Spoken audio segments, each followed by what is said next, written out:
Grab your 70-cent measuring devices, gamers, because today we're playing super tiny skirmish, just like Grandpa used to make. This is a low-cost and easy-to-play alternative for when you find yourself stuck in line at your local Wargame convention and you've got something in your pocket that you want to throw down on the floor and play a little one-on-one skirmish, maybe with the helpfully provided paper miniatures. However, we're going to take this to the next level and we're going to play with actual miniatures. Before we get into the game, let me say that I realized as I was watching and editing a few of my older videos, I was doing something very wrong with A Song of Blades and Heroes. When you have two actions and you use both of those to attack, that power blow reduces the defender's skill by 1, which is significant because it makes it far more likely for the defender to get doubled or even tripled. The games that I played probably should have had more kills and more gruesome kills, which would have cascaded into more morale checks. I don't feel the least bit guilty about making that mistake because I made the mistake for both sides. So it wouldn't have affected the outcomes of any of the games. And let's be honest, these are not tournament games, so it's okay. Unclench, it'll be fine. Unless some of you guys are gambling on the outcomes of these games, in which case, shame on you because you should be giving the house his cut of the gambling. And I haven't seen any money flowing into my Ko-fi or Patreon or GoFundMe accounts, probably as much because I don't have them as because you guys are gambling on this. But that's neither here nor there. What is here and here is Super Tiny Skirmish. The way this game works, you've got essentially 4 stats. Fighting, surviving, moving, and mind.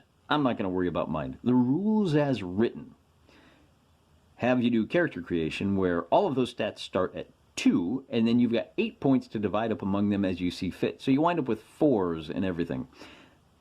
But the way combat works, you roll, each side rolls a 2d6, and you're trying to roll under your fighting skill. If you put 2 points into each of those, your fighting skill is going to be a 4. These combats are going to take a long time as you wait for the attacker to miss and the defender to not, who's going to happen more often.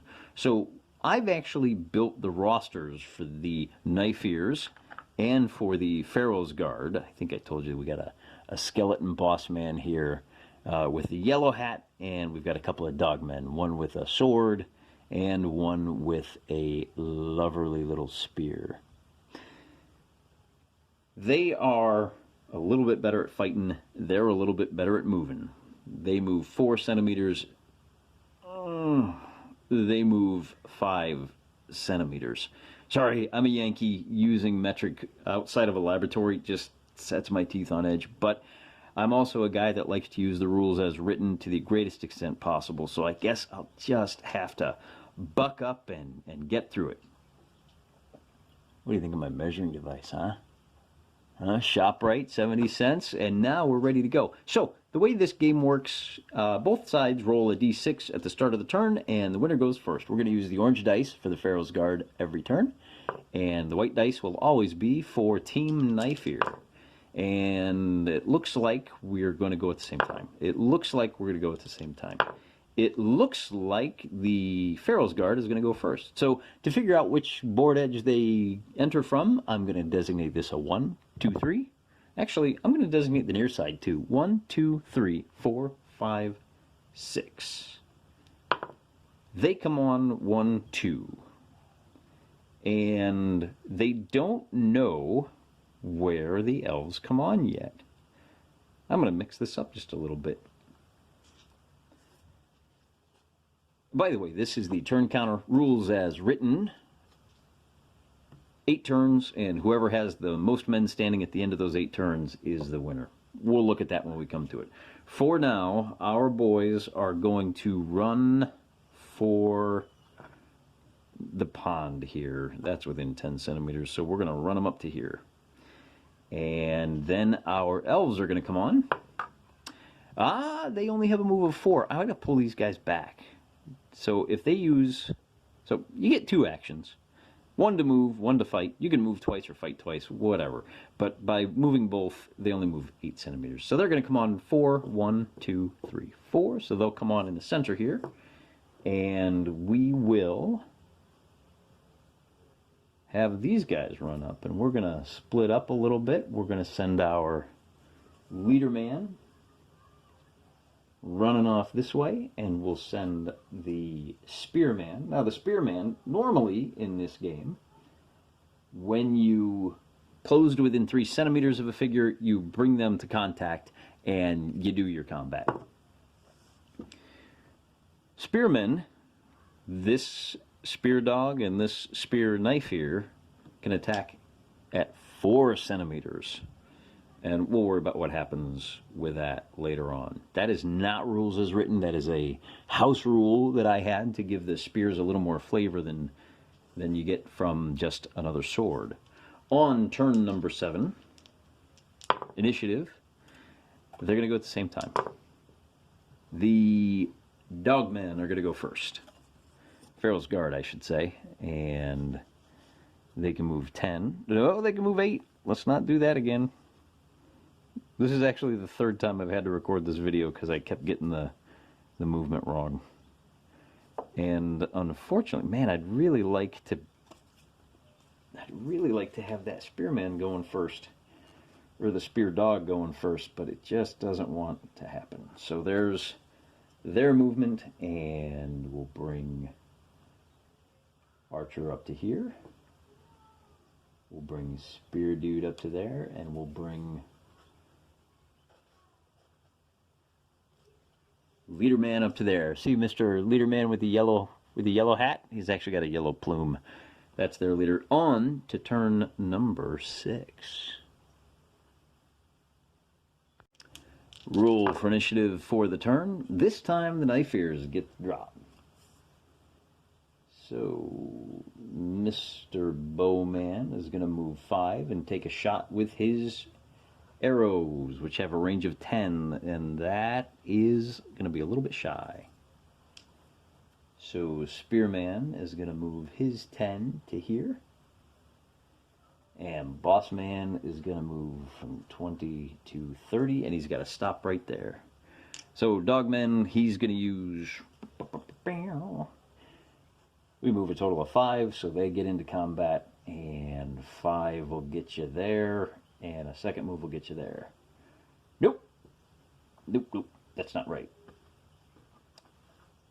4 will get you there, and 4 will get you there. That's the same difference. Okay. And then 8 gets Mr. Spearman to right there. That's the best he can do.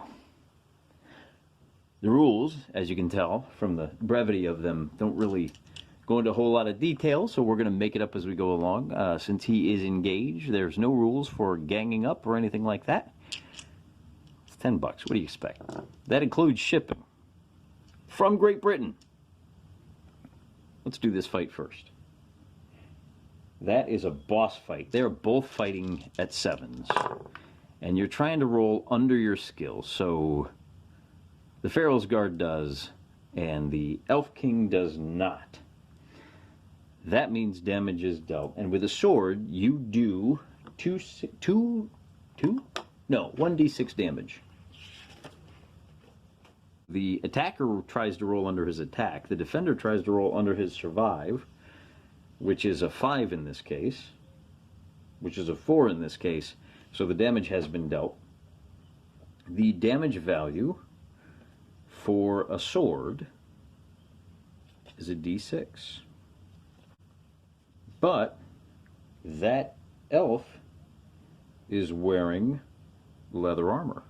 So he gets a -1 to his roll, which doesn't do him a whole lot of good.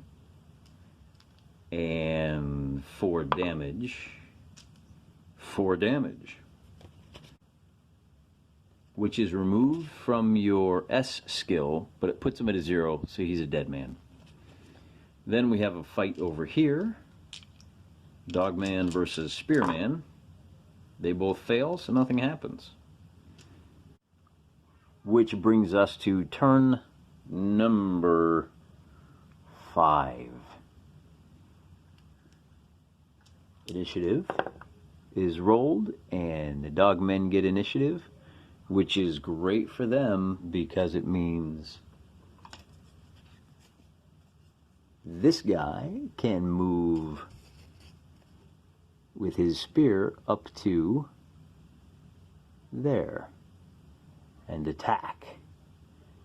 And he can come around 26 and then 4 to here to back up Mr. Swordman. We should probably do his attack first. Now he's attacking at an 8, and the bowman is defending with a 4. So nothing happens. Now we'll do the sword versus spearman combat here. And the swordman succeeds. The spearman fails. Swordman does d6 damage. This comes off of your survive skill.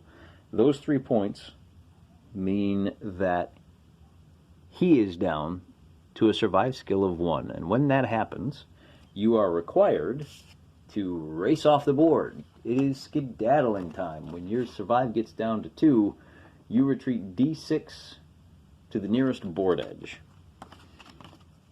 Which is, well, first of all, I guess we should roll.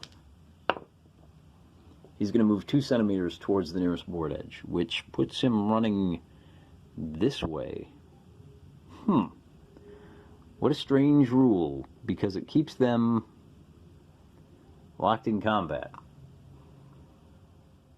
My guess is that it should be d6 centimeters away from the guy that just attacked you. But what do I know? I do know that it's the knife ear's turn. So he's going to go ahead and take a shot at him to start. And that is a successful attack and an unsuccessful defense. Bows do d6 damage.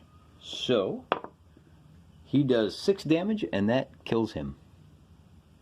He has a second shot, which he'll take at this guy. And both fail, so nothing happens. And that is the end. No, it is not the end of the turn. He's going to attack once. And a 7 is a success. And a 5 would be a failure, except that he's wearing leather armor, which reduces this roll by 1, puts it at a 4. So he's okay. He's okay this time. Let's see what happens with that second action point. This attack succeeds. This defense fails. Even with the leather armor, he is at a 6. And the spear, now the spear does d4 damage with a minimum of 1. I'm sorry, d6 minus 1. So he does 2 points of damage to the sword guy, which reduces him to a survive score of 2, which means he has to run d6 centimeters to the nearest board edge, which puts him over here, just as we did last time. Very interesting. On to turn number 4.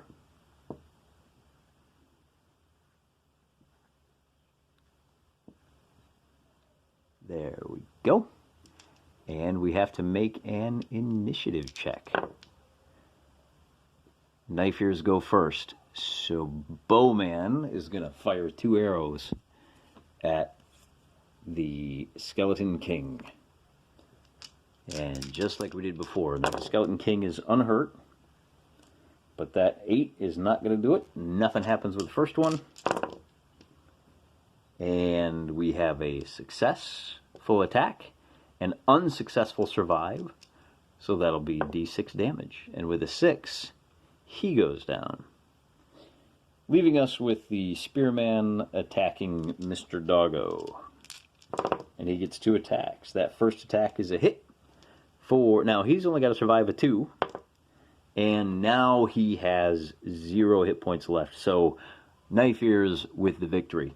In Super Tiny Skirmish, because it is meant for campaign play, which I guess kind of flies in the face of the idea that it's for throwing a game down on the floor and just killing a couple of times, But at any rate, which player caused the most damage is the winner. Well, obviously it's the Knife Fears. He receives 1 point for each fighter still standing. The loser gets 2 extra points, and the winner gets 3 extra points, which can be spent on new equipment or increasing fighters. So we could play a campaign game, but I think I'm going to go ahead and stick with Song of Blades and Heroes. This is a cute little game. It is definitely, I mean, you can see, what did it take? Like 15 minutes to do a solid 3-on-3? You could easily play a full campaign. Note that these guys are not dead. They do get an experience point, so they're slowly going to get better and better. I could see doing some 4x4, 4-on-4s, 5-on-5s, and slowly building up over time.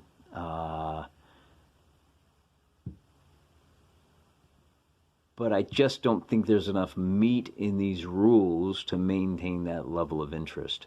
So a fun little experiment, definitely one that I'm going to hang on to. I actually think the perfect use for this is as an introductory game for introducing kids to miniature wargaming.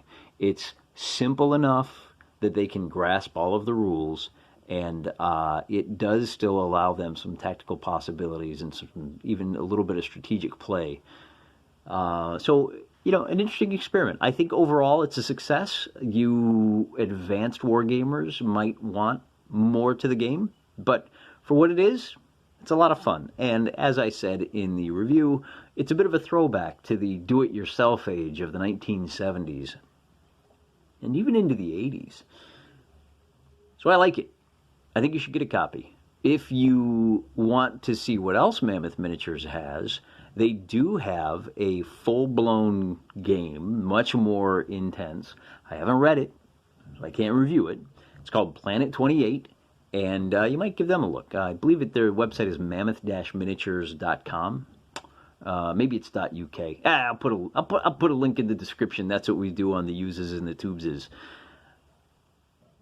Thanks for playing along with me. Until next time, God bless you.